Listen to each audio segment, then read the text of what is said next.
So I'm going to be going over some TVs that are $1,000 or less from each of the major TV brands. And I'm going to be looking on two different websites, Amazon and Best Buy, so you can pretty much buy wherever you'd like. And stick around to the end because I'm going to give you my favorite TV that I would buy under $1,000, as well as a couple that are a little bit more expensive, including some really big TVs. So let's get right into it. The first TV that I wanted to talk about was the LG C3 in the 48-inch size because it is the only one that's under $1,000. And I know a lot of people have smaller rooms and they're looking for smaller TVs. So this is a great opportunity for most people. It is a fantastic OLED TV, but being that it is 48 inch and $1,000, you're basically getting a really high-end TV at a smaller size. And I think it's one of those that I would definitely get for gamers, movie watchers, anything, watching news, all that kind of stuff. If you're watching news and cable, you probably get something a little less expensive, but this is a great TV. We always love the C series, always great quality, and it looks good on the wall or on a stand. And if the C3 is no longer available, they actually have the C4, which is currently $1,400, but I think as time goes on toward Black Friday, this will end up being, around that same price point. Sometimes the 55-inch can be a little less expensive and the 65 as well. And I know the C4 will be a little bit better. I have not reviewed it yet, but I'm just very confident in saying that the C-series TVs are normally quite good. Now, if you're looking for something a little bit bigger, I would recommend something like a TCL 65-inch. They actually have two different mini LEDs, if I'm not mistaken, this year, the QM7 and the QM8. But this QM7 hits a great price point. Again, 65-inch for $1,000. And it's actually a mini LED this year, and I only have seen this at CES, but the reason that I brought it up is because TCL is a brand that I am comfortable saying it's okay to buy it earlier in the year. As we show you some of these other TVs down the road, if you're going to buy something like a Sony, it may be much more expensive at the time of launch than it is during Black Friday. So I'm very comfortable saying that I think this QM7 will be a good value. If you buy it at the $1,000 price point, you'll still be happy when Black Friday and the price is down to $700 or $800. I'd still be stoked because it's $1,000, a little bit of depreciation there, but you're going to get a lot of use out of it over the season. I'm a big fan. I review a lot of their TVs, and I'm very comfortable recommending the QM7. I've seen it at CES, just haven't had it in my house yet, and I'm hoping to very shortly. And like the TCL QM7, the Hisense U7 is also fantastic. They had a mini LED in the 7 series last year, but this one is already $800 for a 65-inch, so it's even less expensive than that TCL. And to be honest, it may be even better. So it's another TV that I don't need to review because yes, there may be little things here or there that people may like or dislike about this TV or many of these, but I saw this one at CES as well. But I'm pretty comfortable in saying that it's got fantastic picture quality. It's very bright. It has great gaming features. So, always universally liked. And people kind of give us a hard time sometimes for reviewing Hisense and TCL and saying that they're so great. But the thing is, they're much less expensive, some of the other brands. And so for dollar for dollar, it's a very good deal. You're typically not going to find a Samsung, Sony, or LG for $800 in the 65-inch range that will compete with this or the TCL. So that's why it's easy for us to say, I would recommend this. It's under $1,000, $800 actually for a 65-inch. And if you go even to the 75-inch, now you're talking about $1,100. So I still think it's great opportunity. And sometimes these 75-inch are actually a different panel that's even better than ADS type panel just because they get them from different sources. And in the 75-inch size, I've always had really good success with Hisense TVs, and I like them even better because off angle, the picture quality still remains quite good. So if you wanted to bump up and go over $1,000, $1,100 here, the Hisense 75-inch U7N would be a good opportunity too. But yes, over $1,000. So I got to make sure we stay under our budget. Now, I did show you the LG earlier, and if you wanted to stick to something like a Samsung, there's a lot of options with Samsung. And sometimes it's a little bit more challenging for me to recommend a specific TV because they have a lot of models, and a lot of them are pretty good.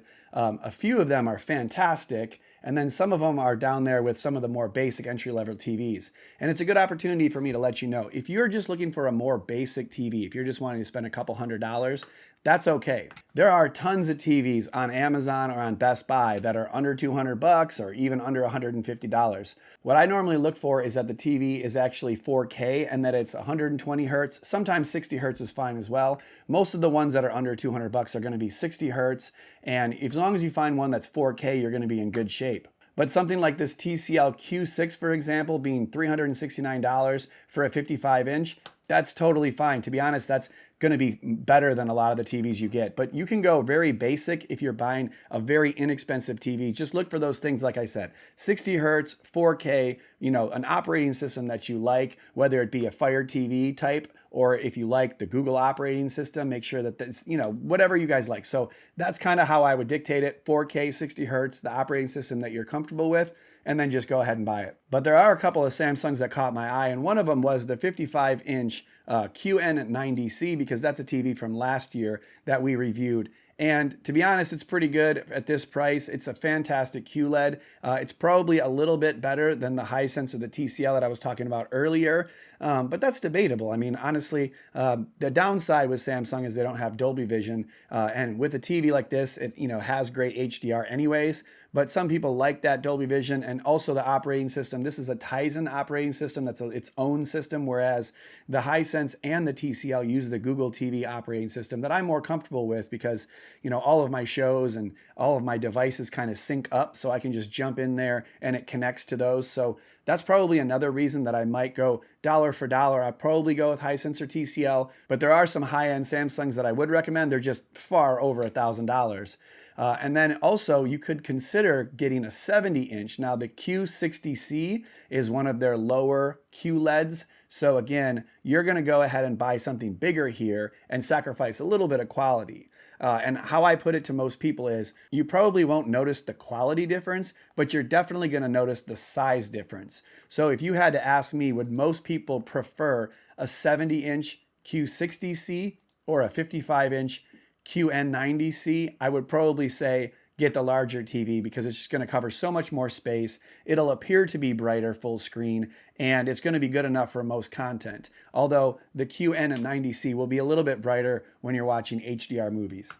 And now the fifth company that we talk about a lot in the US at least is Sony, and they have the X90L for $1,098. So it's just a little bit higher than the $1,000 price point that I was speaking of, but I really think it's worth mentioning because this is a really popular TV. Now, Sony has come out with an entire new lineup this year. So they have the Bravia 3, the Bravia 7, the Bravia 9, but the carryover is going to be this X90L, and it fits a very good niche because a lot of people like that it's bright enough. It's a good price point for the quality, and if you're a Sony fan and you want an accurate picture and you want it to look good out of the box, a lot of people will recommend Sony TVs.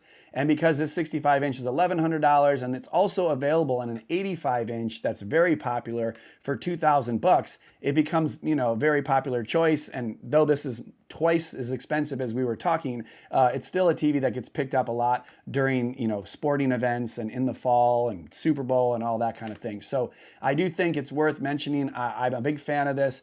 And if you are looking for a TV that's a little bit better than this Sony X90L, we're talking about the Bravia 7 now. So I just reviewed this TV, and at the 65-inch, it is $2,000. So that's a lot more expensive, as someone mentioned to me. However, that X90L was actually $1,600 when it launched at this size, and this is $2,000. So $400 more. I do expect this to get less expensive over time. So this could be down in the $1,500 range or less.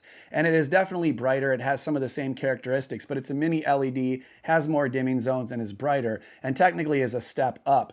So that's a good choice as well if you want to go a little bit more expensive, or if you want to go a little less expensive but you still want a Sony, you can get the Bravia 3. I believe that this is direct lit, so it does not have the mini LED. It might even not have the local dimming zones. I should check on that. So maybe someone can mention it in the comments, but it's still a very high quality TV. And I think a lot of people that would want a Sony would like this TV, and you save $300 off the X90L that I was speaking at a minute ago. And I'm going to tell you what my favorite TV is under $1,000 in just 1 second, but I do want to mention that there are a couple of giant TVs available on the market right now that are more expensive. But if you're here and you're looking at this and you're like, let's just go big or go home, I do want to mention that Hisense has a 100-inch U76 series QLED TV for only $2,300. Now this is a full array local dimming QLED, but this is a really good price. It's only recent that they've had these 98 and 100-inch TVs for this price point. This used to be $5,000, $6,000 minimal. So if you're actually sitting here saying, I have the space for a 100-inch and I could spend $2,300, I would say go ahead and get this Hisense, because I think it's going to be great. I have not seen it again. It's a new 2024 TV, but it's 100-inch. $2,300 QLED TV from Hisense, where I told you they have the Google TV operating system that I like and typically put out pretty good TVs. I think this is going to be a big seller in 2024 as well. And TCL also has some giant TVs. They have a 98-incher here, new for 2024. Again, QLED 4K Google operating system, $2,500. So basically, you're going to, be right 50-50 there. It's a little bit more expensive. So if that's the case, then get the Hisense. But some people may want the TCL. But I think both of those are going to be huge sellers 2024, and the prices will probably even come down from here. Okay, and now it's time for my favorite TV, under $1,000, except that it's not. It's actually $1,200. So I was a little bit off right there. But the Hisense U8K was the mini LED I was speaking of last year that I loved, and it was fantastic for the price point. Now, the 65 maybe, but the 75-inch specifically is one that I really like because of that ADS panel I was speaking about before. And technically, you can get it refurbished on Amazon for $1,000. So you have to check with the warranty and all that. You probably can get an extended warranty here. And so if you buy it refurbished with an extended warranty, it's in the same spot as a new one anyways then, because you're going to have it protected. So I would consider that. You might just want to go buy it directly at Best Buy for $1,200 here. But this is a great TV. Again, fantastic brightness, great picture quality, mini LED, great gaming. It also has Dolby Vision. It's got the Google operating system. So it packs a big punch. For a 75-inch at this price point, you weren't able to get a lot of the other big three brands at this price. And even considering that this is about the same price as that 65-inch X90L from Sony, I would definitely go with this TV over it. So it's one of those things where you're going to just have to kind of look over the landscape and figure out which TV would be best for you. But I do think there's a lot of them on this list that I would consider buying for my own use. And that's probably a good sign because I'm a lot pickier than you guys are at home. So any of those TVs will be good. They'll all be linked in the description, and you can ask me questions. I'd be happy to answer them. Make sure to smash the like button, all that, subscribe to the channel, and I will see you guys in the next video.